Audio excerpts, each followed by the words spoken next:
You ever look at a tropical rainforest just teeming with millions of different species all tangled up together and think, how on earth does that not just collapse?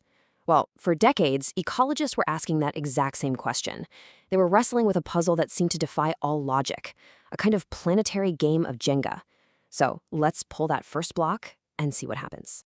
So this is the big puzzle, right? For the longest time, the main scientific theory basically said that the more complex you make an ecosystem, the more likely it is to just fall apart. And yet, when we actually look at the real world, the most complicated places on Earth, rainforests, coral reefs, they seem to be the most stable. How is that even possible? And this clash, this huge disconnect between the theory and what we can see with our own eyes, it became known as ecology's great paradox. It really sent scientists on a mission to figure out, were their models just totally wrong, or was nature playing by a completely different set of rules? Okay, so the classic thinking went something like this. Adding more species and more connections is like randomly stacking blocks on a Jenga tower. You keep adding them, and eventually, the whole thing is just doomed to fall. But then you look outside, and you see these ancient, sprawling rainforests and reefs, absolutely bursting with life, and they've been around for ages. The theory and the reality, they just didn't add up. Now, to get to the bottom of this, we need to understand the basic blueprint we're talking about, the food web. It's pretty much a map of who eats whom. It starts with the plants, the producers, and shows the flow of energy all the way up to the apex predators at the very top. This is the network that everyone thought was so incredibly fragile. The guy who really cemented this classic theory was the ecologist Robert May back in 1972. He built these elegant mathematical models of ecosystems, but he made one key assumption, that the connections between species were totally random. And his conclusion was just stark. The more complexity he added, the more unstable his models got. His work was so huge, it basically set the agenda for ecology for the next 40 years. But what if nature's food webs weren't random at all? So a new wave of scientists decided to do something different. They said, okay, let's stop modeling random systems and let's start looking at the real thing. It was time to crack the code of how nature actually builds an ecosystem. And they went big. We're talking about scientists compiling and analyzing 119 real-world food webs from all over the planet. We've got oceans, lakes, forests, you name it. This was it. The first time May's famous prediction was going to be put to the test against this massive trove of real-world data. And the result? Whoa. It was a total bombshell. When they crunched the numbers, that neat, clean relationship that May's theory predicted, more complexity, less stability, it just wasn't there. It completely vanished. More complex food webs were not less stable. In fact, there was no relationship at all. And that revealed the fatal flaw in the old theory. It was absolutely correct for random systems, but real ecosystems, well, they're anything but random. So this discovery completely flipped the script. The question wasn't, why do complex systems survive despite being complex anymore? The new question was, what is it about their specific design, their architecture, that makes them so incredibly stable? What is nature's secret? And it turns out nature isn't just randomly throwing things together. It follows a few key architectural rules, and these rules allow it to build these impossibly intricate, yet shockingly stable towers of life. Let's take a look at what they are. Okay, rule number 1, it's all about the type of interaction. See, a random model might have all sorts of connections, competition, mutualism, you name it. But real food webs are overwhelmingly built on a simple plus-minus foundation. A predator eats, so it benefits, and the prey gets eaten, so it doesn't. And it just so happens that this specific predator-prey structure is mathematically way more stable than a random jumble of interactions. And rule number 2, this one's a little counterintuitive, but it's brilliant. It's the power of weak links. Instead of having a few species that are super dependent on each other, nature loves having tons and tons of weak connections. So think of a bird that kind of snacks on lots of different bugs, but doesn't really rely on any single one of them.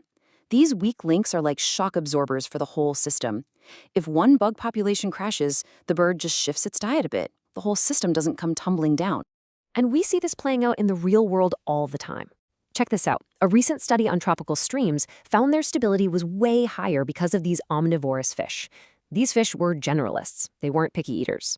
They created all these weak connections all over the food web, basically acting like a living glue holding everything together because their links were so widespread and not too intense. So let's go back to our Jenga tower one last time. What Robert May was describing was a tower built by a toddler, just randomly stacking blocks wherever. But nature is an expert architect. It carefully places each block using specific, stable structures and then reinforcing the whole tower with countless weak connections. It creates something that looks impossibly complex, but is actually engineered for stability. So we've finally figured out the rules that have kept nature's Jenga tower standing for millennia.